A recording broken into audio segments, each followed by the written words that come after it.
Hey everybody, welcome to Life Inside Hell, the only motivational channel coming to you from inside a supermax security prison in Central America. The worst prison in Central America and one of the 5 worst prisons in the world.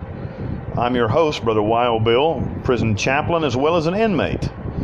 I've been in prison for 13 years and this is my audio diary / motivational channel. I wanted to talk today about the mechanics of anger in your brain, how it works. And this is how it works in my brain. There are like 2 different kinds of anger. There's real anger and manufactured anger. And 90%, listen to me, 90% of the anger that we deal with is manufactured anger. It's not real anger. Real anger is something you should pay attention to, actually, and is not negative. Like when you see somebody beating a child, I don't know about you, but to me that causes me, or a dog beating a dog, or mistreating someone else, or like, I don't know. I remember, there's various instances where like righteous anger, I'm going to call that. Real anger is righteous anger. Righteous anger is a good thing. It's not a bad thing. And it's not even a bad thing when you act on it, as long as you don't act in rage. Okay, and we'll get there as well. We'll talk about rage at the end. But active anger, or real anger is an anger that you feel that you don't really have a whole lot of control over. And it's also, generally speaking, something that's positive. I think it's a positive anger. But 90% of the anger we feel is false anger, manufactured anger. What do I mean by that? Well, let's say I fight with somebody I love. Could be my mother, could be my girlfriend, could be my good friend here, could be the police, whoever. Normally something happens, it goes something like this. It's just an example. It could be a lot of different ways, but it's like this. Something happens with which I think should piss me off. It doesn't actually piss me off, but I think it should. I think it's unfair. I think that's not fair, and I could, at this moment, I don't even feel anger yet. I have just recognized that something has happened that's not fair, or I feel, my ego feels like that I'm above that. It's an ego-driven feeling. And so it's not even a feeling, it's not even a feeling. I don't actually feel the anger yet. I just noticed somebody said something that was snide to me, a remark that was an attack against me, a passive-aggressive attack. This is an example. I noticed the passive-aggressive attack, and I have two, and I notice it, and I think to myself, that should piss me off. I don't feel anger yet, but that should piss me off. And then I decide that pisses me off, and then the feeling of anger begins to rise. But it's a manufactured anger. It's not real. But then the manufactured anger begins to rise more and more, and my ego begins to justify why I'm angry. I'm angry because that person disrespected me in a funny way, or that person did this, or that. These are things I could have completely ignored, and I didn't feel the anger at first. I just recognized that it was something that my ego thought was unfair. But then I become so angry, I decide, it's a decision, boys and girls. Anytime you act on anger, it's a decision. And when you act on anger, what's it called? It's called rage. Rage is when you act on the anger that you feel. Everybody feels anger. There's nothing you can do about it. But rage is a choice. Rage. And then there's also another form of anger that's called resentment, and we'll talk about that later. Resentment is rage turned inward, but we'll talk about that at the end. So now we're going on to rage. Now I have my manufactured anger. I have it in my chest. I feel it. It's in me. I'm angry. And so instead of just letting it the fuck go, which is what I should do, I decide to act on it. Now, my ego says, well, that's just not fair, and I'm going to act on it. And so I say something ugly in return. Well, you know what? You're just a blackety-blook-blook-black. And then I feel, and then in one moment, I feel sort of justified, but my anger doesn't go away. What a strange thing. I've lashed out, but my anger doesn't go away. It doesn't get easier. It even augments more. And so the other person returns with blackety-black-black-black back to me, even worse. And then I feel obligated to I could go so far as to reach and strike out with my hand and smack somebody. Or something. Anyway, it just escalates and escalates and escalates until there's a cooling off period when you're away. Like you've walked away from the situation, right? Now you've felt the manufactured anger. You've acted on rage and done something stupid. And then maybe you've acted again on rage, or maybe even again and again and again. And now you've reached a point where you've walked away from it, and there's a cooling off period. The cooling off period comes, and then that voice in the back of your mind says, hey, you fucked up. And that voice is real. Hey, you fucked up.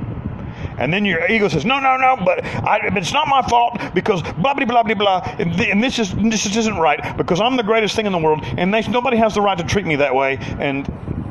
And that voice says again, hey, you know you fucked up. And so this goes back and forth for a while until you get cool. And then what happens, the strangest damn thing happens, is that you feel bad not about the original thing. You don't feel bad about what the other person said to you to attack you. You feel bad about what you said to them. Now, your ego tries to justify what you said or your action or reaching out and slapping them or whatever it was. Your ego tries to justify that action. But you know in your heart that it's just completely false and empty. And then you go and you say, I'm so sorry, blah, blah, blah, I'm so sorry. Or maybe you don't. Maybe you just let that relationship dry up and die. Or maybe you just sit on your ass. But whatever happens, the following unhappiness is much worse than the anger was at first. And if you had just let it the fuck go and not manufactured the anger, not in the factory of anger that's inside your mind, if you hadn't fabricated anger in the first place, none of this would have happened.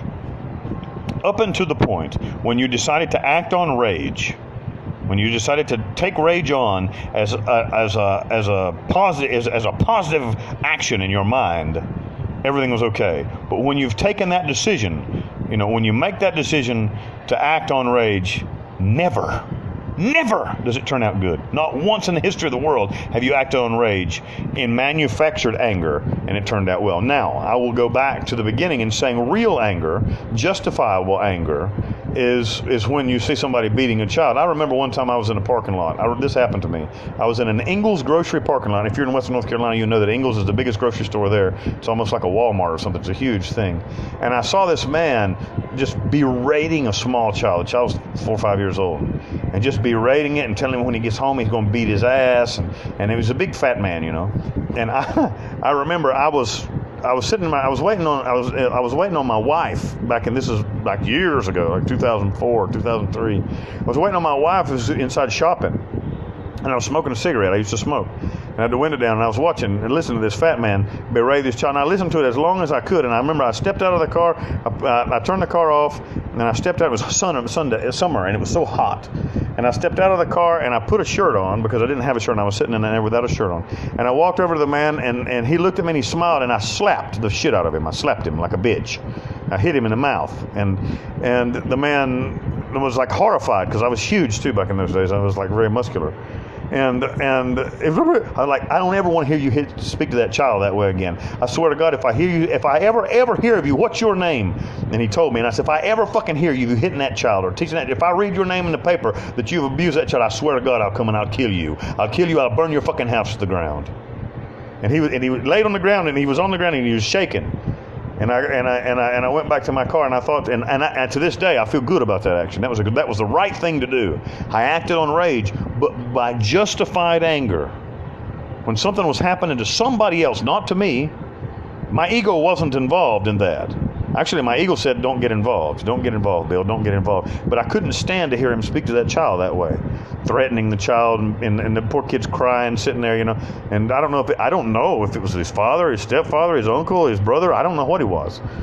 But I know that I bet you the next time he thought about talking bad to that kid, he thought about it twice, That rage in justifiable anger is a good thing. Very good thing. Rage in manufactured anger is always, never in the history of the world has rage under manufactured anger turned out good. Okay, and so to finish this, let's talk just a little bit about what they say in Spanish is rencor, or resentment. Resentment is rage turned inward, and it's really common. It's common especially amongst women. It's really common amongst women. It's common among men too, but it's more common among women. And what what resentment is when you're angry and you punish yourself for the anger because you feel like you can't punish the other person. So you hold on to that anger and you say, I fucking hate them. I fucking hate them. And you punish yourself. When you have resentment in your heart, it's like drinking poison and expecting the other person to die. You want to kill the other person, so you drink the poison. That's never going to fucking work. That's where the cancer comes from. That's where the diseases come from. That's where the heart attacks come from. Rencor. That's what they call it in Spanish. Resentment. Resentment always comes, 100% of the time. Resentment comes from manufactured anger. It doesn't come from real anger. Real anger can't produce resentment. It can only produce action. So understand the difference. Real anger is when you see an injustice and automatically you feel the desire to correct it. That's real anger. Manufactured anger is when your ego is bruised by something that happened, something that you should just let go and not worry about it, but you think that you're so damn important that you must feel the anger, and you create the anger within yourself. The factory of anger fabricates anger in your mind that doesn't really exist. And then rage acted on in a state of manufactured anger is failure in action. It is a decision to failure 100% of the time. And then, of course, resentment is when you decide not to act against the other person. You decide to swallow that anger and hold it inside instead of letting it go. You know what forgiveness is? You know why forgiveness is important? Forgiveness isn't for the other person, you stupid ass. Forgiveness is for you. Forgiveness isn't for the offending party. Forgiveness is for you. Forgiveness is so you can let it go, so you don't get cancer. You can let it go so you don't have a heart attack and die. Forgiveness is so important because it's for you. It's not for them. It's not for the offending party. Forgiveness is for the victim, so you don't have to fucking be a victim. A person who's forgiven no longer has to be a victim. Well, I just can't get over it. Well, you stupid ass, you're going to die with that. Stop thinking that way. What's wrong with you? So shit happens. Who the fuck ever said life was fair? Get over it. But the person I love died. People fucking die every day. Well, this happened to me. It didn't happen to you. Shit's happening to me that ain't happening to you too. But I'm not holding on to it. Let it go. Let it go. Put that bag of shit down. That shit's heavy. Don't carry it. That bag of manure weighs 500 pounds. Get that off your back and walk without that. Forgive. Forgive and relax. And it's that fucking easy. If you like this message, like and subscribe. And as always, if you didn't like the message, please roll it up into a nice paper form and cram it deep up in your ass because I don't care. You want to talk to me? The links are in the description box. Email, Facebook, Instagram. Also, there's a copy of a book I wrote, my memoir from prison, Long Live the King Wild Bill. This is a motivational channel. If you like it, subscribe to it, comment on it, and share it with somebody else. Thanks, guys. Love you. Jesus Christ loves you. I love you too.